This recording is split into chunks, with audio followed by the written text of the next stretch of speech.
और यहां जहां दिल्ली में आप खड़े, मास्क नहीं पहनता, मैं ओपनली आपको बोलूंगा नहीं पहनता, और लगभग 3 करोड़ से ज्यादा लोगों से मिला हूं, वर्क कर रहा हूं कोरोना के ऊपर भी, एक से एक वर्ल्ड के फेमस डॉक्टर्स के साथ बराबर। अगर है कोरोना तो बंगाल में रैली क्यों हो रही है? अगर था कोरोना तो बिहार में रैली क्यों हो रही है? और अगर अब भी कोरोना है तो तमिलनाडु में क्यों हो रहा है? तब इनके अमित शाह जी मास्क पहनते हैं क्या? अंजना सिंह पहनती है क्या आज तक में? ये रूल हम जैसे सिविलियंस के लिए 2000 रुपए का चालान, गाल पे चाटा नहीं लगता? क्या दे दिया हम लोगों को? ब्यूटी पार्लर वाले घर बैठे रहे, टैक्सी वाले घर बैठे रहे, कोचिंग इंस्टीट्यूट वाले घर बैठे रहे, जिम चलाने वाले घर बैठे रहे, एक का भी किराया रुका गया, लोग बर्बाद हो गए, बर्बाद हो गए। उनके लिए बैकअप पैकेज रहा, इन्होंने बोला मुद्रा लोन दे दिया। चलिए आप पत्रकार हैं, 100 युवक ले लीजिए जो पोस्ट ग्रेजुएट हो, मैं तो गोल्ड मेडलिस्ट हूं, 100 गोल्ड मेडलिस्ट लेके आता हूं, बताइए कौन से बैंक में चलूं? आपको एक को मुद्रा लोन नहीं मिलता, कारण बैंक वालों को कोलैटरल चाहिए। Collateral, what is collateral? कि लोन तब देंगे जब आपके पास बैकअप रहेगा, जबकि गवर्नमेंट ये कहती है ये उन यूथ के लिए ये परियोजना है जिनके पास कुछ नहीं, अच्छी विचारधारा, हम एक प्रोजेक्ट उनको देंगे। Where is that project? कहां है वो प्रोजेक्ट? इस बात का विवाद है। तो हमारा विवाद नहीं है, हमारा फाइट आपके साथ, बैड गवर्नेंस के साथ, और हम लोग बजाते सबकी हैं, हम लोग कांग्रेस को भी बख्शते नहीं है। मैं आपको बता दूं, अगर राहुल गांधी में ही दम होता, उनमें ही क्वालिटी होती, तो हमें इनको थोड़ी झेलना पड़ता, अच्छे दिन का जुमला थोड़ी सहना होता। उन्होंने भी वही किया, इन्होंने भी यही किया। और आज अगर कुछ कोई अच्छा कर रहा है, अगर मैं अभी बोल दूं राहुल गांधी अच्छा है तो कांग्रेस का चमचा, अगर मैं अभी बोल दूं केजरीवाल बिजली दे रहा है तो उसका दल्ला, यही तो इनके पास रह गया। केवल आईटी की वॉर है हम लोगों के साथ, आईटी। और अब जो आपने बोला ना सोशल मीडिया, क्या हो जाएगा सोशल मीडिया में? रोक दोगे तो क्या होगा? बोलना बंद कर देंगे। अरे जिस रोड पे खड़े होंगे ना, वहां हजारों लोग खड़े होंगे। जुबान भी बंद कर दोगे क्या? जुबान बंद कर दोगे? अनुराग ठाकुर नहीं बोलते हैं गोली मारो, मार दो गोली भाई, गद्दारी तो दिखा दो। अरे गद्दार को तो जीने का हक ही नहीं है। आपके लोगों में अनुराग ठाकुर कौन से गाड़ी में घूमते हैं जी?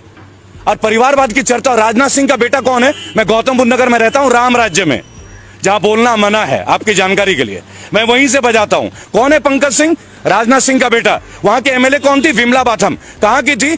बेस्ट एमएलए थी, उनको हटा के राजनाथ सिंह के बेटे को टिकट दे दिया जाता है। परिवारवाद नहीं है? तब मुलायम सिंह याद आता है आपको, तब लालू याद आता है। Rules has to be made not biased for all, one for all for one. अब देखिए 12 करोड़ लोग हमारे फाउंडेशन से जुड़े हैं, इस साल के अंत तक 25 करोड़ का टारगेट है, और 2022 यूपी और 2024 पूरे देश में। लेकिन कोई पार्टी को सपोर्ट नहीं करेंगे। ओपनली हमने एक बात बोला है, जो भी कैंडिडेट क्राइम फ्री हो, जिनके ऊपर मुकदमा नहीं हो, औरतों के प्रति गंभीर केस ना हो, जिन्होंने छात्र में नेता कभी भी कोई काम किया हो, या जो अनएजुकेटेड हो, अपनी गली मोहल्ले का, उन सब लोगों को हम फाइट के लिए तैयार हैं। रेबल फाउंडेशन उनके लिए तैयार है। 97 केसेस लड़ रहा हूं, विनिंग रेट 100% है। आज तक हारे नहीं है जिस केस को उठाया है लीगली। अब ये चौथा केस है। अब देखिए इनको आरटीआई से ही हराएंगे, आज चौड़े में हराएंगे, इनको जवाब तो देना पड़े। आज किसान आंदोलन में 200 से ज्यादा लोगों ने शहादत दी है, 200 से ज्यादा लोगों ने। उनके लिए किसी को समय नहीं मिल रहा है, लेकिन राष्ट्रपति महोदय को इस कोरोना काल में एक स्टेडियम का अनावरण करने का समय मिल रहा है। और आप वो दौर देखिएगा किस तरीके का, मास्क पहन के लोग जा रहे हैं, स्टेडियम का नाम रखा जा रहा है, अंबानी कॉर्नर भी है, अडानी एंड भी है। यह भी आपको बता देना चाहूंगा। एक सवाल लोगों के मन में केवल ये रह गया, 23 तारीख को मैं कलकत्ता था, मुझे पता चला कि माननीय मोदी जी भी कलकत्ता पहुंच रहे हैं, तो मैं शहीद मीनार में था, मेरी वहां कॉन्फ्रेंस थी, और नेताजी सुभाष सेना के लोगों ने मुझे इनवाइट किया था। उन्होंने जाके नेताजी सुभाष चंद्र बोस के बारे में कितनी ही बातें करी। 23 जनवरी, उन्हें जब भी किसी राज्य के कोई नेता की याद आती है ना, वो तुरंत फ्लाइट लेके पहुंच जाते हैं। अगर उनके दिल में सच में ये भक्ति होती है नेताजी सुभाष चंद्र बोस के लिए, या चंद्रशेखर आजाद के लिए, या प्रफुल्ल चाकी के लिए, या अशफाक उल्लाह खान के लिए, किसी भी हमारे शहीद आजम भगत सिंह के लिए, तो क्या ये स्टेडियम उनके नाम में नहीं करना चाहिए था? अगर वो ये करते तो हमें ये लगता कि नहीं, ये राजनीतिज्ञ नहीं है, ये नेशनल लीडर है। नेशनल लीडर, केवल प्राइम मिनिस्टर नहीं है। हमने मोदी जी को as a prime minister selection नहीं किया था, हमने उनको सिलेक्शन किया था एज अ नेशनल लीडर, कि एक साधारण व्यक्ति भी बिना खानदानी पॉलिटिक्स का, बिना पैसेपति, बिना पूंजीपति परिवार के, क्योंकि वो खुद को चाय वाले बताते हैं, राइट, तो वो प्रधानमंत्री बन सकते हैं। क्या फर्क रहा जब 2010 से पहले मायावती जी ने दलित प्रेरणा स्थल में अपना स्टैचू लगाया था, अपनी प्रतिमा लगाई थी, उन्होंने लोगों से आह्वान किया था कि मुझे पूजो, मुझे पूजो, ये कहा था। लेकिन तब यही लोग थे जो विरोध करते थे। आज इनको क्या हो गया भाई? आज अब अपना नाम की पूजा नहीं करा रहे? क्या इस वक्त उनकी उतनी उम्र हो गई है? अब बहुत जल्दी आप ये भी देखेंगे कि भारत रत्न आपको ना मिल जाए, क्योंकि जिस देश में मौजूदा प्रधानमंत्री के नाम पे स्टेडियम होता है, और उसका अनावरण मौजूदा राष्ट्रपति करते हैं, तो कहीं ना कहीं सबको टेंशन होती है महंगाई पे। देखिए, देश के असली मुद्दे इस वक्त स्टेडियम नहीं है। देश का असली मुद्दा अगर आप देखना चाहे, कोई भी नेशनल मीडिया जो हमारी बेसिक मुद्दे उन पे चर्चा नहीं कर रहा है। क्यों ना चर्चा करे महंगाई के ऊपर, क्यों ना चर्चा करे बेरोजगारी के ऊपर। ये वही जगह है जहां हमने प्रोटेस्ट किया था 14 तारीख को, और ये वही जगह है जब 22 तारीख को लाठियां भांजी गई एसएससी जीडी के बच्चों के लिए। क्या दोष है उनका? 50 लाख लोगों ने फॉर्म भरा, 50 लाख लोगों ने। 100 रुपए का फॉर्म था, अरबों रुपए कलेक्शन होते हैं। देश का सबसे बड़ा घोटाला है। कौन कहता है कि सरकार घोटाला नहीं करती? सबसे बड़ा घोटाला है फॉर्म घोटाला। अरबों रुपए कलेक्शन करते हैं आप टेस्ट के नाम पे, फॉर्म के नाम पे। और खुद नित्यानंद राय जो राज्यसभा के मंत्री है वो कहते हैं कि 1.25 लाख वैकेंसी है, तो 54,000 को क्यों ले रहे हो? जिन लोगों ने रिटर्न टेस्ट दे दिया, मेडिकल टेस्ट दे दिया, फिजिकल टेस्ट पास कर दिया और कोई टेस्ट बचा ही नहीं, इसके ऊपर कौन बात करेगा? क्या राष्ट्रपति महोदय को मैं ज्ञापन देने गया था, आपकी जानकारी के लिए 14 तारीख को राष्ट्रपति महोदय का मैंने ज्ञापन दिया है एसएससी जीडी के अभिभावकों के साथ, उनके बच्चों के साथ। मैं स्वयं था। प्रत्यक्ष प्रमाण को आवश्यकता नहीं कि आपको इस पुख्ता सबूत दें। क्यों नहीं उनके बारे में बात हो रही है? केवल एनडीटीवी को छोड़ के कोई क्यों नहीं दिखा रहा है, या यूट्यूबर्स को छोड़ के कोई क्यों नहीं दिखा रहा? और कल से ओटीटी और हमारे यूट्यूब के ऊपर भी पाबंदियां शुरू हो रही है। पता है ये सब क्यों हो रहा है? वो कहते हम कांग्रेस मिटा देंगे, वो कहते हम ये मिटा देंगे। अरे आपको मिटाने की क्या जरूरत है भाई? आप अपने काम को इतना अच्छा कर लो ना कि दूसरे भी आपको जुड़ जाएं। ये भी आपको समझना होगा। आपका काम सर्वश्रेष्ठ होना चाहिए। अगर आप दूसरों को खत्म करने में सर्वश्रेष्ठ हैं तो इसका मतलब आपको काम करने का आदत ही नहीं है। देखिए, ministry of finance, Anurag Thakur ji के इतने बड़े बड़े स्टेटमेंट थे। आज से 3 दिन पहले आप गूगल पे देखें, चाइना की कंपनीज को 50 प्रोजेक्ट को अब यस सिग्नल मिलने वाला है। ऑफिशियल है, मैं आपको कोई भी मनगढ़ंत बातें नहीं बताता। अब ये 50 जो प्रोजेक्ट है, परियोजना है, उधर गलवान घाटी में हमारा चल रहा है। पिछले 1 हफ्ते से आप देख रहे होंगे कि चाइना के अधिकारी निरंतर हमसे बात कर रहे हैं। क्यों बात कर रहे हैं भाई? हम क्यों बात कर रहे हैं उनके साथ? हम वास्तविक जो नियंत्रण रेखा है उसके ऊपर हमें बात करने की आवश्यकता क्या है? जो हमारा है वो तो हमारा है ना, इसके लिए हमें बात करने की क्या जरूरत है? अंतर्राष्ट्रीय लाइन ऑफ एक्चुअल कंट्रोल और लाइन ऑफ कंट्रोल ये आज से तो है नहीं, कोई आजादी के वक्त से है ना। ब्रिटिशर्स ने इस लाइन को खींचा था, तब हमने माना था। और उसके बाद आप बात कर रहे हैं, और फिर अभी बीच में आ रही है 3 दिन पहले कि चाइनीज कंपनी को 50 परियोजनाओं को ग्रीन सिग्नल मिलने वाला है। अनुराग ठाकुर का है जी ये, आप देख लीजिएगा, टाइम्स ऑफ इंडिया में देख लीजिए, ट्रिब्यून में देख लीजिए। मेरा केवल एक तात्पर्य है इन सब मुद्दों के दौरान कि देश में स्टेडियम का नामकरण हो रहा है मौजूदा प्रधानमंत्री के नाम पे, और उनका अनावरण कर रहे हैं मौजूदा राष्ट्रपति। वो राष्ट्रपति महोदय जिनको 200 लोगों की शहादत पे वक्त नहीं मिल रहा है, वो राष्ट्रपति महोदय जिनको मुरादनगर में एक, आप बोलते हैं ना कि हम प्राइवेटाइज का विरोध क्यों कर रहे हैं, आपको उदाहरण देंगे कि क्यों हम लोग उदाहरण दे रहे हैं कि आपको सरकारी संपत्ति आप क्यों बेच रहे हैं, उसके ऊपर उदाहरण है। आज से महज 1.5 महीने पहले मुरादनगर में एक परिवार का अंतिम दाह संस्कार था। आप सब यूट्यूबर्स आप परिचित होंगे इस समाचार से, और कई परिवार गए थे उनके अंतिम संस्कार के लिए।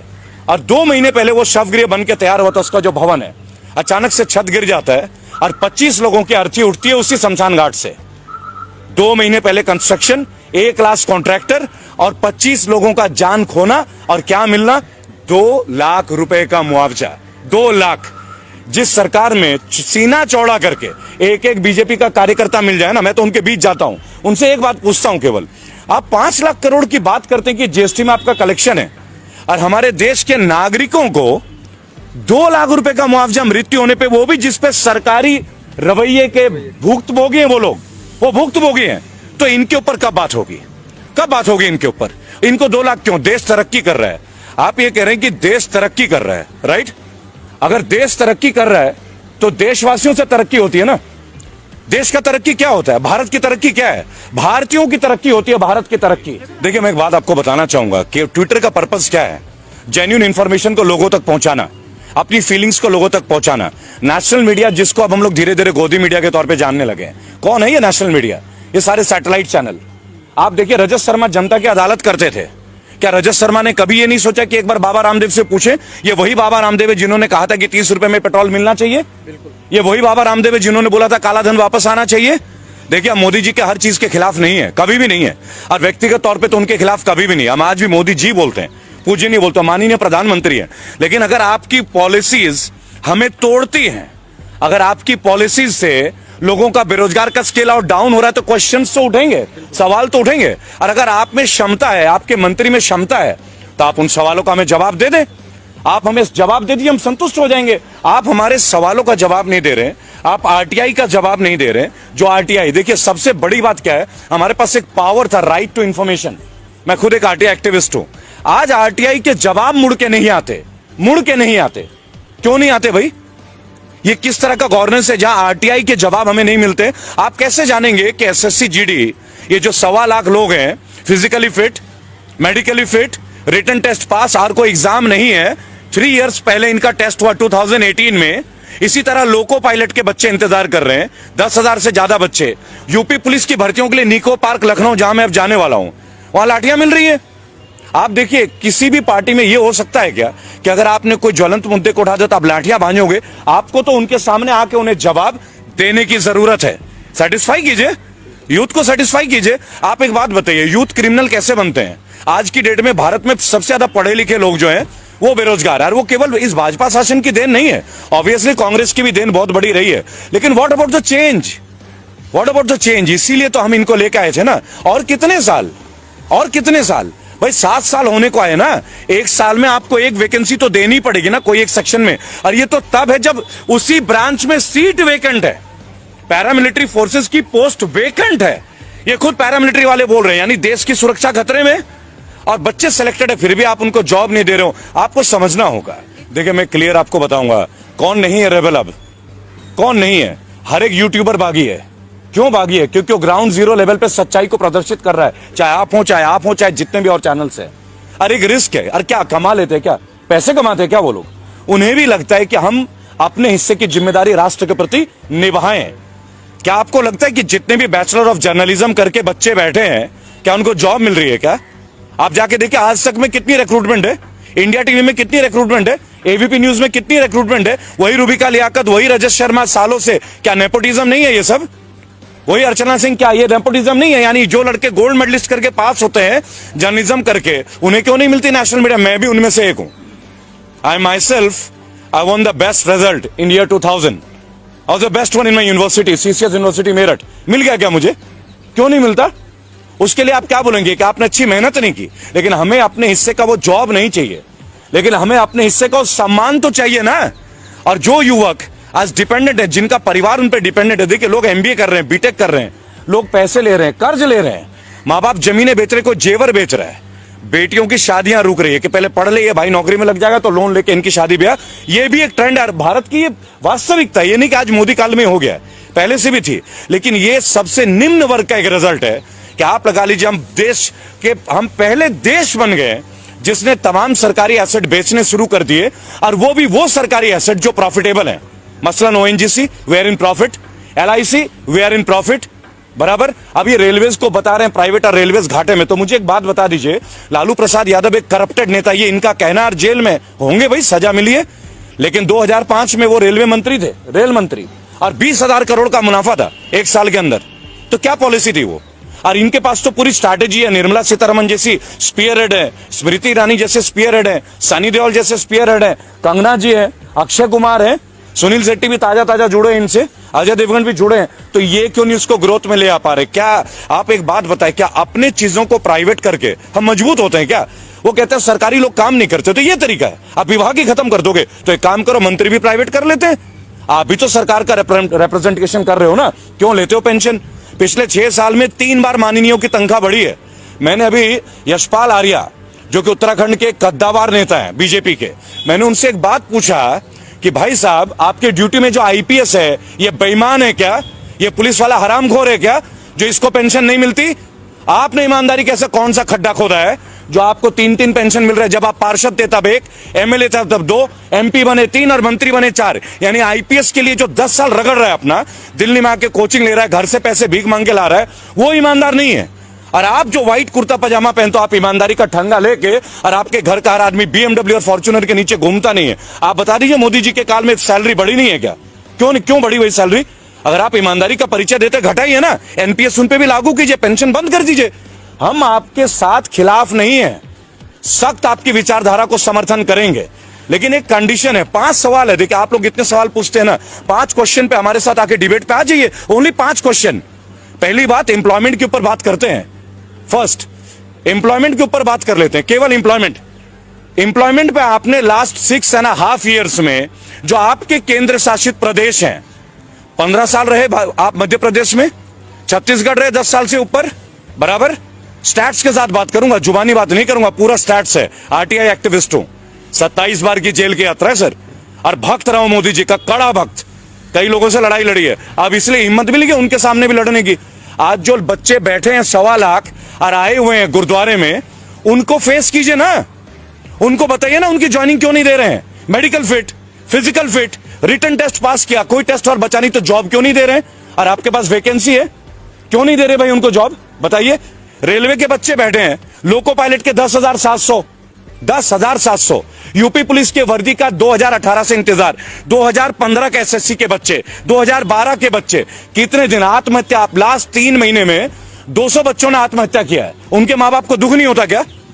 लोअर मिडिल क्लास फैमिली, कई ओवर एज हो गए, दोबारा गवर्नमेंट जॉब दे नहीं सकते हैं, सेलेक्टिविटी है। They have been selected but they haven't got their jobs and they won't get their jobs in this government. ये लड़ाई उनके लिए है, ये लड़ाई उनके। अगर आपने अब तक हमारे YouTube चैनल को सब्सक्राइब नहीं किया है तो कृपया सब्सक्राइब करें और बेल आइकन को दबाएं, जिससे आपको आने वाली हर नई वीडियो मिलती रहे।